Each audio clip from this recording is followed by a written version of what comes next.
anybody's house. I just drove. I had nowhere to go. Like, I think I put myself in front of the hospital just because I'm like, if I'm going to have this baby, at Yeah. least I'm here. But I was so angry and I didn't want my memory of my third pregnancy to be as traumatic as my first and my second. Exactly. But one thing that he had said to me that actually still sits with me is have fun delivering the baby on your own. And did you? No, because Mhm. I blew up his phone. I blew up his phone when the time was, to And it come. wasn't that day though. You No, it had wasn't okay. that day. It was Oh, a week and a half later. okay. I blew up his phone. My sister begged me, let me be the one, because I had to have another C-section. Yeah. Let me be the one to be in the room. And I said, no, he's the father. And, but you can feel the tension in the room. Oh my God. So I So he had, didn't even make that moment like a smooth, no, peaceful moment like it should be. when they were going to do the epidural on me, the anesthesiologist was like, I need you to calm down because my heart rate was in the 140s, 150s. Of course, it's a very I was traumatic moment. upset. Like, I was like, all that kept going through my head is have fun delivering this baby on your own, Mm-hmm. or something is going to go wrong because of the trauma that I've experienced with the other two girls, Which is or totally with the other two understandable. children that I had. But yeah, and then from there, it was the same pattern. Like, he was going out, and I continued, to hold on to something that was no longer there. Again, I didn't want to be a statistic. I didn't want to be a single mom of two girls. I didn't want to, let my family know that what they thought of him was the Was truth. right. Mm-hmm. So I was ashamed. And plus, I grew up in church. So the ways, that I was raised was definitely not the way that I did, having a child out of wedlock. Like, that was Mm-hmm. the whole big Pentecostal thing that, Oh, you were Pentecostal. yeah, yeah, Oh, yeah. okay. I didn't So, know that. and that was another thing. I didn't want my mom, and people talk in church. Not Oh, that church is any good, but absolutely what they do. who's a Most true church. Christian and who's not. And even then, till this day, I believe that every one of those people in that church was not an actual true Christian. But Usually not, yeah, no, unfortunately. I actually again became a statistic because through everything that was going on, and we were already sleeping in separate rooms when I was Oh even wow. pregnant with my second daughter, third pregnancy. We were already, I was sleeping on in the bedroom, as rightfully so. I paid for the room, I paid for the house. As you is your house. And he was sleeping on the couch. And I would hear him get up, in the middle of the night and open the door and go out. And I'm just like, whatever. It was just me and my kids. But it was until July of 2017 that I think it really hit when I got an STD. From him? Yes. Until this day, that man has the audacity to tell me that I gave it to him. Yeah. When I was never, ever stepped out of the relationship. My best friend stated, I'm surprised you didn't kill him. And the only reason why I think I did not kill him was because it was curable. I mean, obviously, let's do the math here. Obviously, you didn't give it to him if you had 2, 3 pregnancies, and that's the first thing they check. So si no salió en el primero, it would have came up in the second one, would have came up in the third one. So obviously, someone came home with a surprise, and it wasn't you. Nope, it was not me. It was not you. You know what they say? What stays in Vegas stays in Vegas. Well, what happens outside the house didn't stay outside the house. Obviously, So, and it don't. Yeah. So, I had a long conversation like, you put my health at risk. I am the mother of your children. Like, that's not okay. And I think there was when I already officially like checked out.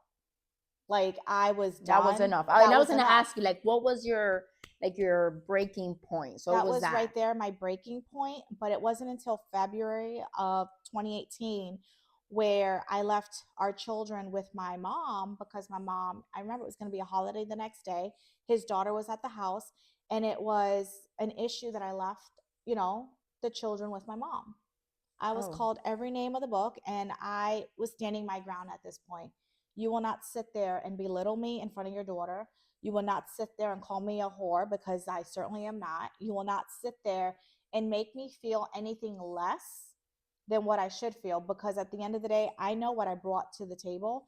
I know I was faithful in a relationship when you was not.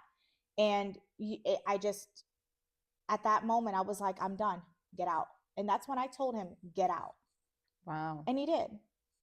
And Oh, since then, he hasn't been back. He did try to come back the few times.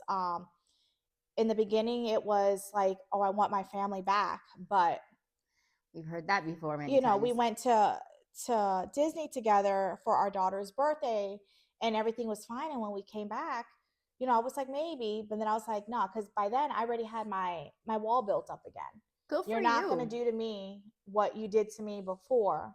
And, you know, once I cannot re-respect you. Absolutely. So I have to owe it to myself that I have two daughters who look up to me, who, you know, I am their hero. And at the end of the day, they are old enough now. They're, you know, 10 and 11. They're old enough now that they see their father for who he is.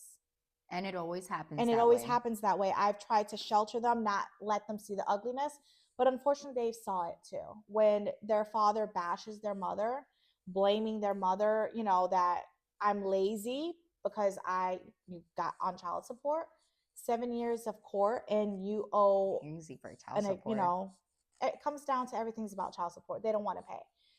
It wasn't even about the money. It was about the consistency. The girls deserve a dad. The girls deserve a healthy dad. Absolutely. And even then, I offered to help him.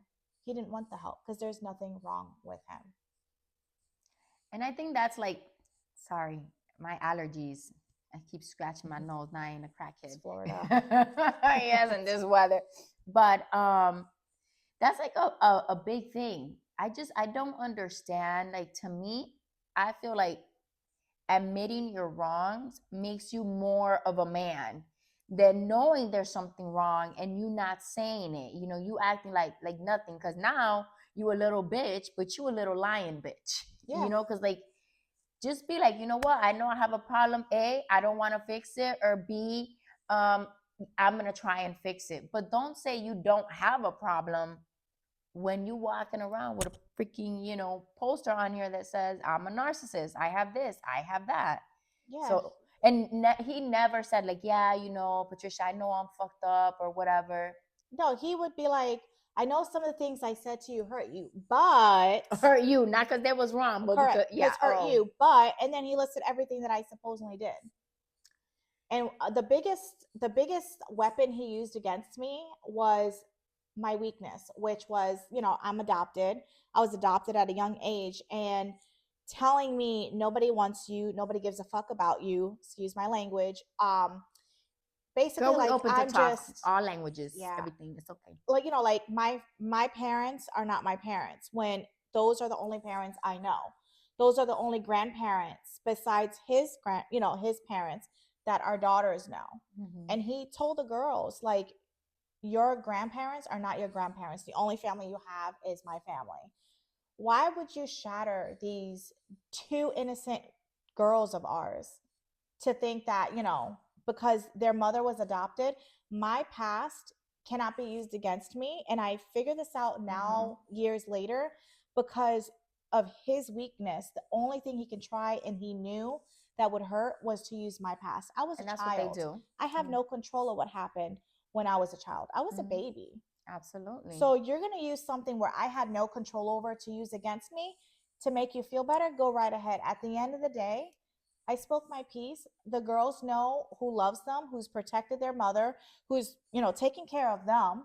And they love my parents, you know, just as they would have loved my biological parents had I would have been, you know, raised in my biological home.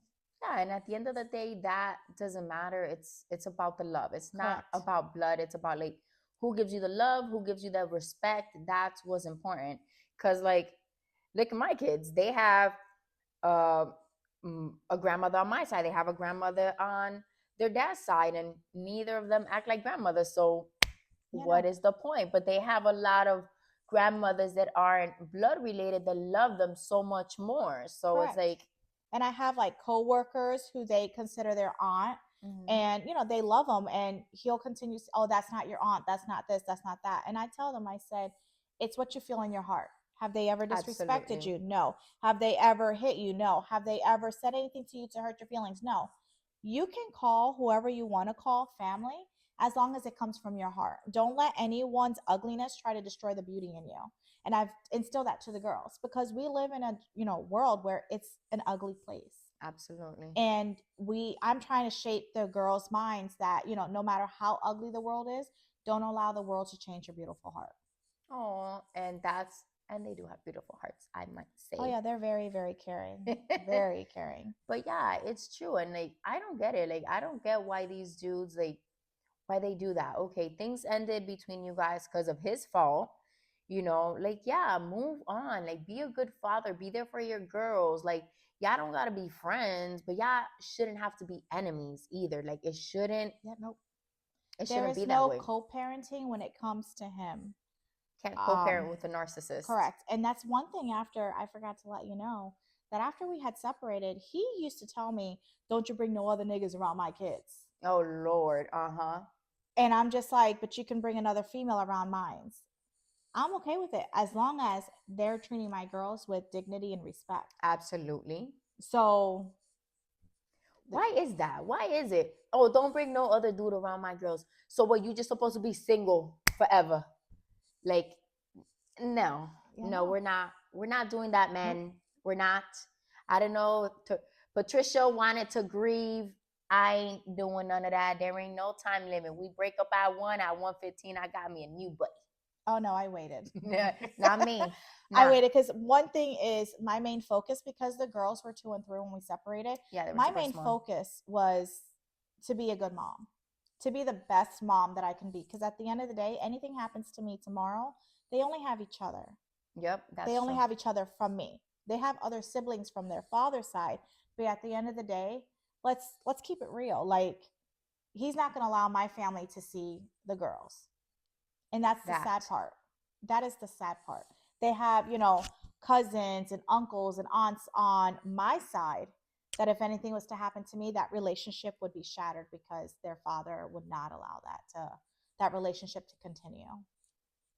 That's crazy. And that's like the point of this podcast. Like, that's the point of all of this. Like, I want people to see, like, understand Patricia's abuse. He didn't touch her. He didn't push her. He didn't put a gun to her head. But she's been separated for a while now. And even though she's a survivor, surviving is not easy. And she's still surviving with the pain and the trauma of all the verbal and emotional and mental abuse, like constant, the games, the back and forth, the aggression. Like, I lived through a lot of that aggression, and sometimes that's even scarier than getting hit, because it's like, you get hit, oh okay, it hurts, and then it goes away. But the things that people tell you, and like the moments of like when they hit a wall and you're just like, what the fuck, like you get scared, like you always remember that, like, that jumpy feeling. And it's like, that makes it hard to leave too, because you say, oh well, he never really hit me or whatever, or you think those behaviors can change, and they don't really change. Sometimes it's temporary, but unfortunately a narcissist never change. They change the color of their stripes, but they don't change. A snake is always going to be a snake. Well, Patricia, thank you so much. No problem. For sharing your story. We definitely want to see you again and talk about other things. You mentioned you were adopted, and I think that would be like a great subject to talk about. Miscarriage and loss, I think that's something important. I had 3 miscarriages, but they were really early on, so I didn't have that connection, so I don't really know much about that. And I'm sure a lot of the people that watch would want to know more. But thank you so much. I hope you guys enjoyed that she was open to talk. You feel good about being open? Yeah, it's my story. Open. And if my story, is able to help somebody out there, then I did something right. And that's what this is all about. This isn't about like bashing anyone. This isn't about like talking shit or whatever. Like I've said a million times. Am I talking bad about you, or are we talking bad about the things that you did? Two different things, right? Two different things. Two different things.